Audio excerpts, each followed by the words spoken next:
আসসালামু আলাইকুম। আশা করছি সবাই অনেক অনেক ভালো আছেন। তো আলহামদুলিল্লাহ আমরাও ভালো আছি। আজকের ব্লগটি বিকাল থেকে স্টার্ট করলাম। বিকেলে একটু ঘুরতে বের হয়েছি আর মিষ্টি খেতে খুব ইচ্ছে করছে। তো ওদের বাবাকে বললাম মিষ্টি খেতে ইচ্ছে করতেছে, তার জন্য ওর বাবা বলল যে বাংলা কোনো এক মিষ্টির দোকানে নিয়ে যাবে। তো সেই জন্যই বের হলাম। এখন ছোট ছেলেটাকে নিয়ে একটু পার্কে এসেছি, বাসার সামনেই পার্ক। তো পার্কের থেকে সরাসরি মিষ্টির দোকানের উদ্দেশ্যে যাব। আর ইটালির ভেনিসে বাংলাদেশিদের মিষ্টির দোকান কীরকম হয় আপনাদের সঙ্গে শেয়ার করব, আর কি কি মিষ্টি কিনি সেটাও শেয়ার করব। রিকোয়েস্ট থাকবে সাবস্ক্রাইব করে দিবেন, আর ভালো লাগলে লাইক করে দিবেন। আমার চ্যানেলটি যেহেতু টোটাল ফ্রিজ হয়ে গিয়েছিল, এখন একটু একটু করে আস্তে আস্তে আমি এটাকে রিওপেন করেছি, আস্তে আস্তে এটার কাজ শুরু করেছি। তো দেখা যাক কি হয়। তো পার্কের থেকে বের হয়ে আমরা এখন এসেছি একটা বারের সামনে। বিকেলে বের হলে আসলে অনেক জায়গাতেই যাওয়া হয়।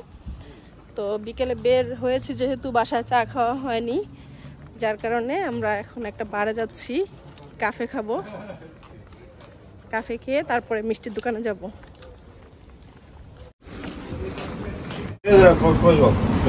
এই তো চলে এসেছি বারে, এখন কাফে খাবো। ইব্রাহিম ভাই কিছু বলবেন? একটু গুড ইভিনিং দেন সবাইকে।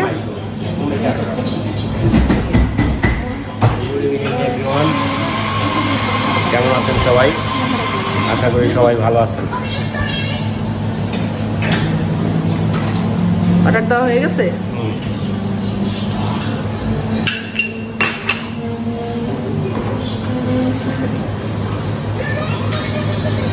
আমরা এবারে প্রায় কাফে খাই। আমি আর আমার হাজবেন্ড একসাথে যখন বের হই তখন। আজকে কেন জানি অনেক মিষ্টি খেতে ইচ্ছা করতেছে। শরীরের যে অবস্থা, তারপরও মিষ্টি খেতে ভালো লাগছে। মিষ্টি খাবো বলছি, এই জন্য বের হয়ে গেছি। এই যে আমাদের কাছে চলে আসছে।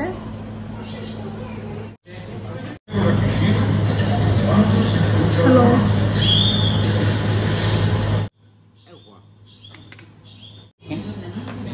Uno di questo, sì. Quanto è questa? 20. Perfetto. Grazie. Ecco, grazie. Ciao.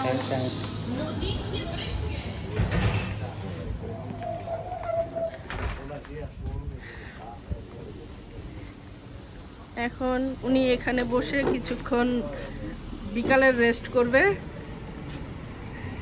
যখনই আমরা এবারে কফি খেতে আসি, তখনই কফি খাওয়া শেষ হলে সে এখানে বসে কিছুক্ষণ রেস্ট করে, আর আমি তার পাশে এই চেয়ারটাতে বসে থাকি। তো ফ্রেন্ডস, দেখতে পাচ্ছেন আমরা কিন্তু মিষ্টির দোকানের সামনে চলে এসেছি। এটা হচ্ছে ভেনিসের মেসরেতে একটা বাংলাদেশি মিষ্টির দোকান।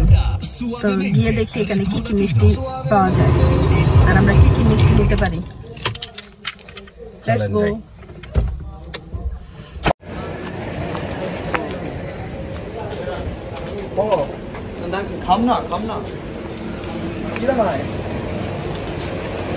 মিষ্টি পাওয়া যায়, মিষ্টি প্রাইস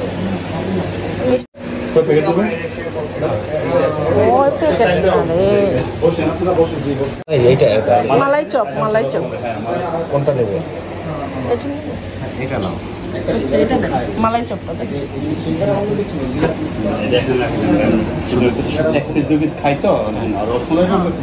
আচ্ছা, এক কাজ করেন, এখানে আমাদের 5 পিস দেন। আর একটা এখানে আছে খাজা, এখানে জিলাপি আছে, নিমকি আছে, খাজা আছে, এখানে আছে সব ভাজা জিনিসপত্র।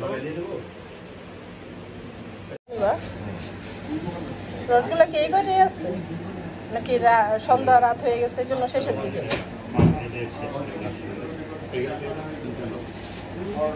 নতুন নাই ভিতরে?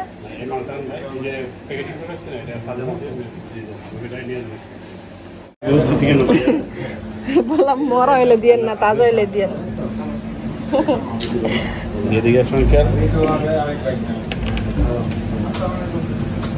ব্যবসা তো আমরা কম বেশি করবো, তারপর মানুষ এখানে রসমালাই, দই, হ্যাঁ দই নিতে আমাদের মিষ্টি প্যাকেট করতেছে, দই নিলাম। হ্যাঁ এটা হচ্ছে এই আঙ্কেলের দোকান। হ্যাঁ সান্দনা থেকে আসতো আমরা। এখন আমরা মার্কেরাতে থাকি। হ্যাঁ তোমাকে এক পিস মিষ্টি দেই, এই যে কালো জাম খাও ভালো। এই যে আঙ্কেলের দোকানের চা। এই যে আঙ্কেল নাও, তুমি খাও এটা। বলবে ওখানে কেন?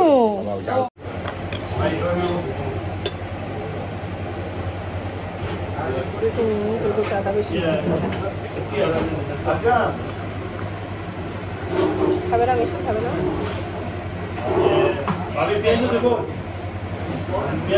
না না সমস্যাই না। আমার ছেলেকে মিষ্টি দিচ্ছে, আমার ছেলে মিষ্টি খাবে না।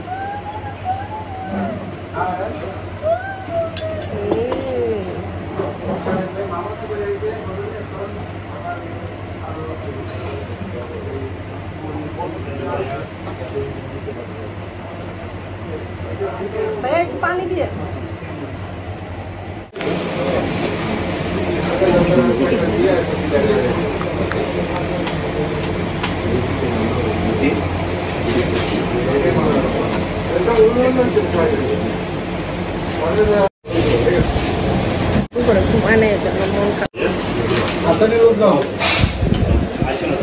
আচ্ছা আঙ্কেল আসি, আল্লাহ হাফেজ। আচ্ছা আঙ্কেল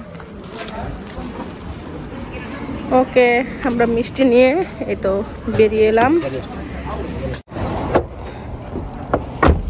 গরম, প্রচন্ড গরম, প্রচন্ড মানে দেখো। হ্যাঁ ঠান্ডা পানি দিচ্ছে, ঠান্ডা পানি খেয়ে আমার পরান জুড়ে গেছে গা। চাটা খেয়ে আমার যা তাই হয়ে গেলাম। গামটুকু একটু মুছে নাও, প্রচুর গামায় গেছো।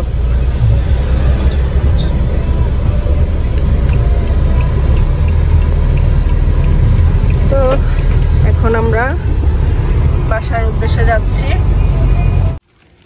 ওকে এই তো আমরা বাসায় চলে আসলাম।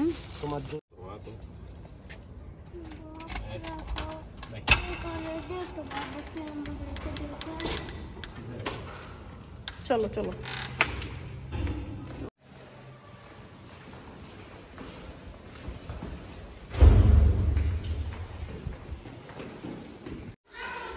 চারতলা গায়ে উঠতে উঠতে জীবন শেষ। তো এই যে বাসায় চলে আসছি। তো গাইস চলে এলাম বাসায়। কি কি আনলাম দোকান থেকে সেটা একটু দেখাই। এই যে বাচ্চাদের জন্য একটা চিপস আনলাম। তো আজকে মিষ্টি খাওয়ার ইচ্ছা জাগছে, এই জন্য দেখেন ইচ্ছা মতো করে মিষ্টি নিয়ে তারপরে চলে আসছি। এখানে দই আছে, এটা কালো আর সাদা মিষ্টি একসাথে, এটা খাজা, এখানে আছে হচ্ছে মালাই চপ, আর এটা হচ্ছে রসমালাই আর চিপস। তো বন্ধুরা আজকের ব্লগটি যেহেতু বিকেল থেকে শুরু করেছিলাম, এখন শেষ করে দিচ্ছি। বিকেলে যা যা করলাম সেগুলো আপনাদের সঙ্গে শেয়ার করলাম। তো ভালো থাকবেন সবাই, আজকের মতো বিদায় নিচ্ছি। আল্লাহ হাফেজ, আসসালামু আলাইকুম।